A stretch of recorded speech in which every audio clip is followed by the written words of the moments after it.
नमस्कार दोस्तों, वंदे मातरम, जय हिंद। प्राचीन भारत के राजनीतिक इतिहास की क्रोनोलॉजी को देखने के क्रम में इस वीडियो श्रृंखला के दूसरे भाग में आपका बहुत बहुत स्वागत है। पहले भाग में हमने ईसा पूर्व के पाषाण युग से लेकर 750 ईस्वी तक के राजनीतिक इतिहास का कालक्रम देखा, जिसमें हमने देखा कि किस तरह से प्राचीन काल में राजनीतिक व्यवस्था का जन्म हुआ, विकास हुआ, उनका विस्तार हुआ, कैसे छोटे छोटे कबीलों से लेकर महाजनपदों का निर्माण हुआ और आगे चलकर कैसे उन महाजनपदों का बड़े और विकसित राज्यों में परिवर्तन हुआ। प्राचीन काल में मौर्य साम्राज्य, शुंग, कण्व, शक, कुषाण, सातवाहन, हर्षवर्धन, गुप्त, वाकाटक जैसे राजवंशों ने भारत में किस काल में शासन किया, कितने साल तक किया, इसका सारा लेखा जोखा, सारी क्रोनोलॉजिकल ऑर्डर हमने पिछले वीडियो में देखा। आज के दूसरे भाग में हम 750 ईस्वी से लेकर 1200 ईस्वी तक के राजनीतिक इतिहास का कालक्रम देखेंगे। लेकिन उससे पहले प्राचीन भारत में दक्षिण भारत के राजनीतिक इतिहास का पन्ना पिछले वीडियो में हम वीडियो लंबी होने के कारण आपके सामने नहीं रख पाए थे, इसलिए आज उसके बारे में इन शॉर्ट में आपको हम बताएंगे। पहले वीडियो में हमने पूर्व, पश्चिम, दक्षिण, उत्तर तथा मध्य भारत के राजनीतिक इतिहास की स्थिति को देखा। तो अब देखते हैं उसी काल के सुदूर दक्षिण, नीचे दक्षिण की तरफ राजनीतिक व्यवस्था कैसी थी। ईसा पूर्व की दूसरी सदी में सुदूर दक्षिण में शासन करने वाले राजवंश थे चोल, चेर और पांड्य। भारतीय प्रायद्वीप का दक्षिणी छोर, जो कृष्णा नदी के दक्षिण में पड़ता है, इन तीनों राज्यों में विभक्त था। इनमें से चोल राज्य मध्यकाल में चोल मंडलम या कोरोमंडल के नाम से जाना जाता था। इसका राज्य विस्तार पेनार और वेल्लार नदी के बीच का क्षेत्र तथा पांड्य राज्य के पूर्वोत्तर में स्थित था और राजनीतिक सत्ता का केंद्र था उदयपुर। ईसा पूर्व की दूसरी सदी के मध्य में इस वंश के एलारा नामक चोल राजा ने श्रीलंका पर विजय प्राप्त की थी और लगभग 50 सालों तक श्रीलंका पर शासन किया था। चोलों का अधिक सुनिश्चित इतिहास ईसा की दूसरी सदी में उनके प्रख्यात राजा करैकाल से शुरू होता है और उसकी मृत्यु के साथ ही चोल साम्राज्य का ह्रास भी शुरू होता है। चेर और पांड्य ने मिलकर चोल राज्य में घुसकर अपना राज्य फैलाया। चोलों की जो भी बची खुची सत्ता थी उसे उत्तर से पल्लवों ने हमला किया और समाप्त कर दिया। ईसा की तीसरी सदी से लेकर ईसा की 9वीं सदी तक दक्षिण भारत के इतिहास में चोलों की भूमिका बहुत ही नगण्य रही। लेकिन 850 ईस्वी में विजयालय के नेतृत्व में चोलों का पुनः उत्थान हुआ और एक राजनीतिक साम्राज्य के रूप में वो सामने आए। सुदूर दक्षिण में शासन करने वाला दूसरा राजवंश था चेर।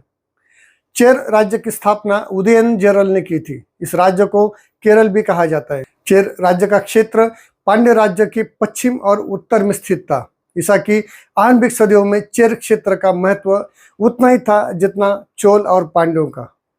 चेरों का हमेशा चोल और पांड्यों के साथ झगड़ा होता रहा। ईसा की दूसरी सदी के बाद चेर शक्ति का ह्रास होता गया और 8वीं सदी तक उनका कोई नामो निशान नहीं था। सुदूर दक्षिण में शासन करने वाला तीसरा राजवंश था पांड्य। पांड्य राज्य का सर्वप्रथम उल्लेख आता है मेगस्थनीज की पुस्तक इंडिका में। पांड्यों का शासन सुदूर दक्षिण के दक्षिणी पूर्वी भाग में था और उनकी राजधानी थी मदुराई। इनके कार्यकाल की विशेषता यह रही है कि इनका रोमन साम्राज्य के साथ बहुत अच्छा खासा व्यापार चल रहा था। इन तीनों चेल, चोर और पांड्य, इन तीनों राज्यों की राजनीतिक इतिहास की मुख्य दिलचस्पी इनके अपने बीच तथा श्रीलंका के साथ लगातार होते रहे युद्धों की कहानी में है।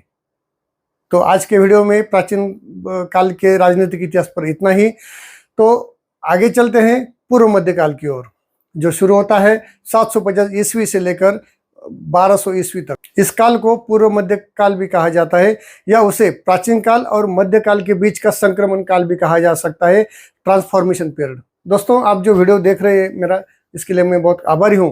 लेकिन आज का वीडियो देखने से पहले मेरा उन दर्शकों से निवेदन है जिन्होंने इस श्रृंखला का पहला वीडियो नहीं देखा है कि वो आज का दूसरा वीडियो देखने से पहले उस पहले वीडियो को जरूर देखें, ताकि आपको ये हिस्टोरिकल क्रोनोलॉजी अच्छी तरह से समझ में आ जाए। उस वीडियो की लिंक नीचे डिस्क्रिप्शन में दी गई है या फिर ऊपर आई बटन दबाकर भी आप उसे देख सकते हो। तो आइए चलते हैं प्राचीन काल से पूर्व मध्यकाल की ओर, towards the early medieval India. प्राचीन काल के अंतिम चरण में भारत में जो राजवंश शासन कर रहे थे उनमें से कुछ शासक इस काल में यानी कि पूर्व मध्य काल में भी दिखाई देंगे तथा कुछ नए राजवंशों का उदय भी देखने को मिलेगा, जिनमें प्रमुख थे पूर्व में बंगाल में पाल और सेन वंश, उत्तर तथा पश्चिम भारत में कन्नौज में गुर्जर प्रतिहार और गढ़वाल, दिल्ली अजमेर में चौहान, गुजरात में अनिलवाड़ा, राजस्थान क्षेत्र में चालुक्य या सोलंकी, बुंदेलखंड में चंदेल, मालवा में परमार आदि। तो दक्षिण भारत में नीचे राष्ट्रकूट, कल्याणी के चालुक्य, पल्लव, चोल साम्राज्य, देवगिरी के यादव, होयसल, कदम्ब और काकतीय। इस राजनीतिक संघर्ष में पहला पड़ाव है 750 ईस्वी से लेकर 1000 ईस्वी तक दौरान का त्रिपक्षीय संघर्ष और कुछ नए राज्यों का घटने बिगड़ने का समय। हर्षवर्धन की मृत्यु के बाद कन्नौज पर अधिकार करने के लिए जो संघर्ष शुरू हुआ, उसमें शुरू में जीत गुर्जर प्रतिहारों की हुई। 730 ईस्वी में गुर्जर प्रतिहार शासक नागभट्ट ने कन्नौज पर अधिकार कर लिया। वैसे तो कन्नौज पर अधिकार के लिए उस समय त्रिपक्षीय संघर्ष चल रहा था, जिसमें शामिल थे गुर्जर प्रतिहार, पाल और राष्ट्रकूट। कन्नौज पर अधिकार के लिए संघर्ष का कारण यह था कि उस समय कन्नौज को उत्तर भारत की संप्रभुता का प्रतीक माना जाता था। राजनीतिक सत्ता का मुख्य केंद्र कन्नौज था। इस दृष्टि से कन्नौज की स्थिति बिल्कुल वैसी ही थी जैसे कि दिल्ली ने बाद में प्राप्त की थी। इस त्रिपक्षीय संघर्ष का दूसरा कारण यह भी था कि ऊपरी गंगा घाटी तथा उसके व्यापार एवं प्रचुर कृषि संसाधनों पर नियंत्रण प्राप्त कर लेना। गुर्जर प्रतिहार, पाल और राष्ट्रकूटों के बीच कन्नौज को लेकर यह त्रिपक्षीय संघर्ष करीब 200 साल तक चलता रहा। गुर्जर प्रतिहारों ने 728 ईस्वी से लेकर 1080 ईस्वी तक शासन किया कन्नौज पर। लगभग 1080 ईस्वी के दौरान गढ़वाल वंश का संस्थापक राजा चंद्रदेव ने गुर्जर प्रतिहारों को हराकर कन्नौज पर अधिकार कर लिया और अपने स्वतंत्र गढ़वाल राजवंश की नींव डाली।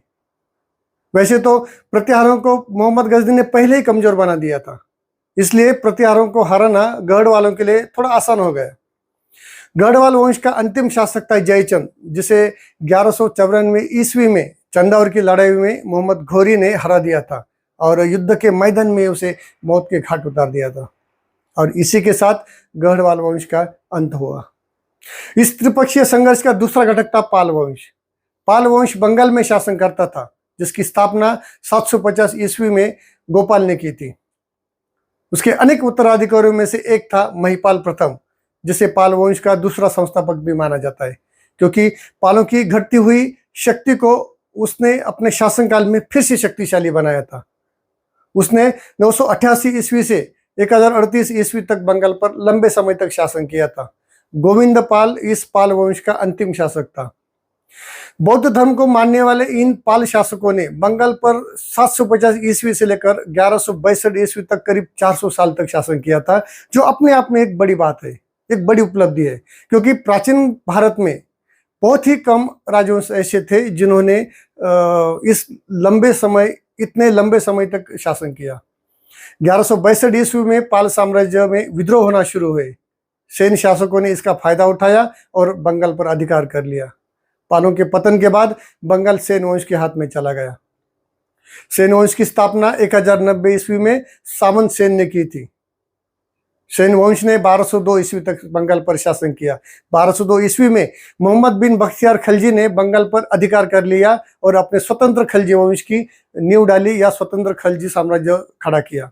मोहम्मद बिन बख्तियार खलजी मोहम्मद घुरी का एक सेनापति था और इस खलजी साम्राज्य को आगे 1227 ईस्वी में दिल्ली सल्तनत ने कब्जा कर लिया। इस त्रिपक्षीय संघर्ष में गुर्जर प्रतिहार और पालों के बाद तीसरा घटक था राष्ट्रकूट। राष्ट्रकूट महाराष्ट्र दक्कन में शासन करते थे। राष्ट्रकूट पहले बादामी के चालुक्यों के सामंत थे। इस वंश का शासक दंतीदुर्ग ने 752 ईस्वी में चालुक्य नरेश कीर्तिवर्मन को पराजित किया और अपने राष्ट्रकूट साम्राज्य की स्थापना की। राष्ट्रकूट के बारे में अधिक जानकारी हम आगे के टॉपिक में लेंगे। तो इस त्रिपक्षीय संघर्ष के समकालीन भारत में अन्य क्षेत्रों में कुछ दूसरे राजवंश भी अपना शासन चला रहे थे, अपना साम्राज्य चला रहे थे। प्रतिहारों के विघटन के बाद उत्तर भारत में कई राजपूत वंशों का उदय हो चुका था, जिनमें प्रमुख थे अजमेर में चौहान, कन्नौज में गढ़वाल, मालवा में परमार तथा कुछ छोटे छोटे राजवंश जैसे कि बुंदेलखंड में चंदेल, गुजरात में चालुक्य इत्यादि। अजमेर, सांबर, दिल्ली के आसपास के क्षेत्र पर चौहान या चहमान वंश का शासन चल रहा था। चौहान वंश की अनेक शाखाएं थी, जिनमें 7वीं शताब्दी ईस्वी में वासुदेव द्वारा स्थापित शाकंभरी के चौहान का इतिहास में विशेष स्थान है। इस वंश के प्रारंभिक नरेश प्रतिहार शासकों के सामंत थे। बाद में 900 ईस्वी में इन्होंने प्रतिहारों से खुद को स्वतंत्र कर लिया और अपने अलग राज्य की स्थापना की। चौहानों ने 900 ईस्वी से लेकर 1192 ईस्वी तक शासन किया। पृथ्वीराज चौहान तृतीय इस वंश का अंतिम शासक था। यह वही राजा था जिसने आंखों पर पट्टी बांधे हुए भी मोहम्मद घोरी को अचून बाण मारकर उसकी हत्या करने की कोशिश की थी, लेकिन वो नाकामयाब रहा। पृथ्वीराज चौहान ने इससे पहले भी मोहम्मद घोरी को 1191 के तराइन के पहले युद्ध में बुरी तरह से पराजित किया था। तो हमारा मुल्क सबसे धनी मुल्क बन जाएगा और सोने की चिड़िया कहलाएगा। सुल्तान, माफी चाहता हूँ, लेकिन दिल्ली के शासक पृथ्वीराज चौहान युद्ध कौशल में माहिर हैं। उनको पराजित करना लोहे के चने चबाने जैसा होगा। तो ठीक है, हम भी पृथ्वीराज चौहान की वीरता देखना चाहते हैं। सेनापति, दिल्ली पर हमला करने की तैयारी करो। पृथ्वीराज चौहान और मोहम्मद गौरी के बीच घमासान युद्ध होता है और इस युद्ध में मोहम्मद गौरी पृथ्वीराज चौहान के हाथों पराजित होता है। अब बंदी बना गौरी पृथ्वीराज चौहान के सामने सिर झुकाए माफी की भीख मांगता है। पृथ्वीराज, मैंने दिल्ली पर आक्रमण करने की जो गुस्ताखी की, उसके लिए मुझे माफी दो। कहते हैं कि हिंदुस्तान के सुल्तान दुश्मनों को भी माफ करने का हृदय रखते हैं। तुमने ठीक सुना है, हम निहत्थे पर वार नहीं करते, चाहे वो हमारा शत्रु ही क्यों ना हो। हम तुम्हें भी माफ कर सकते हैं, लेकिन तुम्हें वचन देना होगा कि दोबारा आंख उठाकर भी भारतवर्ष की तरफ नहीं देखोगे। खुदा की कसम सुल्तान, खुदा की कसम, मैं भारत को कभी हानि नहीं पहुंचाऊंगा। इस पराजय के कारण दुख और अपमान की भावना से मोहम्मद गौरी इतना अधिक पीड़ित था कि वह न कुछ खाता था न कुछ पीता था। वह अपने पत्नी को भी मिलता नहीं था। उसने जो कपड़े पहन रखे थे उस दिन से वो कपड़े भी नहीं बदल रहा था। वो दिन रात पृथ्वीराज चौहान को पराजित करने के विचारों में व्यस्त रहता था और आखिरकार पूरी तैयारी के साथ उसने फिर से भारत की ओर कूच किया और 1192 की तराइन के दूसरे युद्ध में उसने पृथ्वीराज चौहान तृतीय को युद्ध के मैदान में हरा दिया, उसे बंदी बना लिया और बाद में उनकी हत्या कर दी गई। भारत में युद्ध जीतने के बाद घोरी ने अपने एक गुलाम कुतुबुद्दीन ऐबक को दिल्ली के गद्दी पर बिठाया और वह वापस तुर्की चला गया। दिल्ली पर अधिकार करने के बाद आगे क्या हुआ, इसके बारे में अधिक जानकारी वीडियो के तीसरे भाग में हम देखेंगे। आज का यह वीडियो अपलोड करने के एक हफ्ते बाद अगर आप इस वीडियो को देख रहे हो तो वीडियो के तीसरे भाग की लिंक आपको नीचे डिस्क्रिप्शन में मिल जाएगी। पूर्व मध्यकाल में भारत में शासन करने वाला दूसरा राजवंश था गुजरात के चालुक्य। इन्हें सोलंकी भी कहा जाता है। वे उत्तर और पश्चिमी क्षेत्र में गुजरात और राजस्थान में शासन करते थे। इस वंश की स्थापना मूलराज प्रथम ने की थी और इन्होंने अनिलवाड़ा को अपनी राजधानी बनाई। गुजरात के चालुक्य या सोलंकियों ने 940 ईस्वी से 1238 ईस्वी तक गुजरात पर शासन किया और त्रिभुवनपाल इस वंश का आखिरी शासक था। उसके बाद फिर गुजरात पर वाघेला साम्राज्य का अधिकार हो गया और आगे चलकर 1304 में वाघेला साम्राज्य भी खत्म हो गया। अलाउद्दीन खिलजी ने गुजरात पर आक्रमण करके उसे दिल्ली सल्तनत के अंदर ला लिया। पूर्व मध्यकाल में शासन करने वाला तीसरा राजवंश था चंदेल, जो बुंदेलखंड में शासन करते थे। खजुराहो उनकी राजधानी थी। चंदेल पहले प्रतिहारों के सामंत थे, बाद में उन्होंने प्रतिहार साम्राज्य से खुद को अलग कर लिया और अपने अलग राज्य की स्थापना की। उन्हें जैजक भुक्ति के चंदेल्स भी कहा जाता है। चंदेलों ने 1316 ईस्वी तक शासन किया, फिर बाद में दिल्ली सल्तनत ने बुंदेलखंड पर अधिकार कर लिया। पूर्व मध्यकाल में शासन करने वाला चौथा राजवंश था परमार। परमार मालवा में शासन करते थे, जो आज के मध्य प्रदेश में पड़ता है। जब मालवा में प्रतिहारों का आधिपत्य नष्ट हो गया तो वहां पर परमार शक्ति का उदय हुआ और परमार वंश के प्रारंभिक शासक पहले राष्ट्रकूटों के सामंत थे। राष्ट्रकूटों के पतन के बाद परमार शासक सियक अथवा सिंहर्ष ने राष्ट्रकूट साम्राज्य से अलग होकर अपने स्वतंत्र राज्य की स्थापना की। फिर आगे चलकर 1305 ईस्वी में अलाउद्दीन खिलजी ने मालवा पर आक्रमण किया और उसे अपने साम्राज्य में दिल्ली सल्तनत में मिला लिया। दोस्तों, अब तक हमने उत्तर भारत, पूर्व तथा पश्चिम और मध्य भारत में शासन करने वाले राजवंशों का इतिहास देखा। अब चलते हैं नीचे दक्षिण की ओर। दक्षिण में इनके समकालीन जो राजवंश शासन कर रहे थे उनमें प्रमुख थे वाकाटक, राष्ट्रकूट, कल्याणी के चालुक्य, पल्लव, देवगिरी के यादव, द्वार समुद्र के होयसल, कदम्ब, काकतीय तथा उनके और नीचे सुदूर दक्षिण में चोल, चेर और पांड्यों का शासन चल रहा था। इनमें से अगर वाकाटकों की बात की जाए तो उनका कार्यकाल प्राचीन काल में ही खत्म हो चुका था। वाकाटक राजवंश की स्थापना 255 ईस्वी में हुई थी। कहते हैं कि ईसा की 3री शताब्दी से लेकर 6ठी शताब्दी ईस्वी तक दक्षिणापथ में शासन करने वाले समस्त राजवंशों में वाकाटक वंश सर्वाधिक सम्मानित था, सुसंस्कृत राज्य था। वाकाटकों के पूर्वज सातवाहनों के अधीन बरार में स्थानीय शासक थे। वाकाटक साम्राज्य 6ठी शताब्दी ईस्वी तक खत्म हो गया और उनका अधिकतर भाग मध्य प्रदेश के नल वंश के हाथ में चला गया। फिर दक्षिण में शासन करने वाले दूसरे शासक थे राष्ट्रकूट। राष्ट्रकूट पहले बादामी के चालुक्यों के सामंत थे। 757 ईस्वी में इन्होंने चालुक्यों से युद्ध किया और उनको पराजित किया और अपने राष्ट्रकूट वंश की स्थापना की। राष्ट्रकूटों ने 975 ईस्वी तक शासन किया। फिर उनके बाद दक्षिण में तीसरा राजवंश था चालुक्य। 975 ईस्वी में उत्तर चालुक्य या कल्याणी के चालुक्य शासक तैलभ द्वितीय ने अंतिम राष्ट्रकूट शासक कर्क द्वितीय को परास्त किया और उनका साम्राज्य पर अपने चालुक्य वंश की नींव रखी। चालुक्य ने 1140 ईस्वी तक शासन किया। सोमेश्वर चतुर्थ इस वंश का आखिरी शासक था। सोमेश्वर चतुर्थ अपने अथक प्रयासों के बावजूद भी अपने राज्य में हो रहे विद्रोहों को दबा नहीं पाया और निकटवर्ती राज्यों ने पुनः खुद को स्वतंत्र घोषित करना शुरू किया और धीरे धीरे कल्याणी के चालुक्य वंश का अंत हो गया। और यहाँ पर गौर करने की बात यह है कि बादामी के चालुक्य और कल्याणी के चालुक्य एक ही राजवंश के थे। बादामी के चालुक्यों को राष्ट्रकूटों ने पराजित किया और राष्ट्रकूटों को फिर कल्याणी के चालुक्यों ने पराजित किया। इसलिए बादामी के चालुक्यों को पूर्वी चालुक्य और कल्याणी के चालुक्यों को उत्तरी चालुक्य कहा जाता है, जो कि दोनों एक ही राजवंश के थे। दक्षिण में शासन करने वाला चौथा राजवंश था कांची के पल्लव। 565 ईस्वी में सिंह विष्णु अथवा सिंहवर्मन ने पल्लव वंश की स्थापना की थी और कांचीपुरम को अपना राजधानी बनाया। बादामी के पूर्वी चालुक्य उनके समकालीन थे। मध्यकाल में प्रसिद्ध अलवार पंथ और नयनार पंथ की भक्ति आंदोलन इन्हीं पल्लवों के काल में शुरू हुए थे। बता दें कि अलवार पंथी भगवान विष्णु के उपासक थे तो नयनार पंथी भगवान शिव के उपासक थे। वैष्णव आंदोलन की शुरुआत सबसे पहले इन्हीं पल्लवों के काल में शुरू हुई। पल्लव ने 9वीं सदी ईस्वी तक दक्षिण भारत में शासन किया। फिर 903 ईस्वी में चोल नरेश आदित्य चोल प्रथम ने पल्लव वंश का अंतिम शासक अपराजित वर्मन को परास्त किया और उनके साम्राज्य पर अधिकार कर लिया। और दक्षिण भारत में शासन करने वाला 5वां राजवंश था चोल साम्राज्य। चोल साम्राज्य दक्षिण में शासन करने वाला एक शक्तिशाली साम्राज्य था।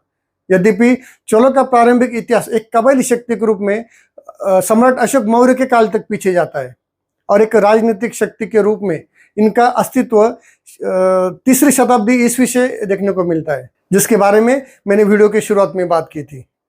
लेकिन एक राजनीतिक साम्राज्य के रूप में उनका उत्कर्ष 9वीं शताब्दी के मध्य में हुआ था और उन्हें परवर्ती चोलाज या लेटर चोलाज कहा गया। इस चोल साम्राज्य की स्थापना 850 ईस्वी में विजयालय ने की थी। विजयालय पहले पल्लवों का सामंत था। 850 ईस्वी में उसने तंजौर पर अधिकार कर लिया और चोल साम्राज्य की नींव रखी। चोल शासक आदित्य चोल प्रथम ने 903 ईस्वी में पल्लव राज्य पर अधिकार कर लिया और चोलों का पूर्ण रूप से स्वतंत्र राज्य घोषित किया। 850 ईस्वी से 1206 ईस्वी तक चोलों ने दक्षिण भारत पर शासन किया।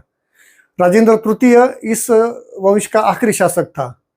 चोलों के पतन के बाद उनका स्थान पांड्य और होयसलों ने ले लिया। पूर्व मध्य काल में राजनीतिक इतिहास का पहला पड़ाव हमने देखा 750 से 1000 ईस्वी तक।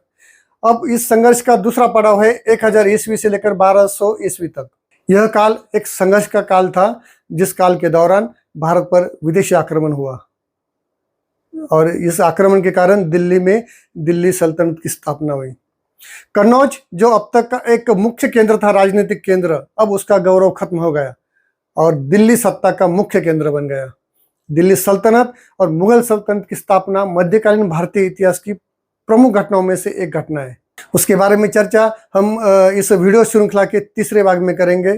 तो दोस्तों, आज के लिए इतना ही। कृपया वीडियो लाइक कीजिए, शेयर कीजिए और चैनल को सब्सक्राइब नहीं किया तो सब्सक्राइब जरूर कीजिएगा। तो जल्दी ही मिलते हैं अगली वीडियो के साथ। तब तक के लिए नमस्कार, जय हिंद।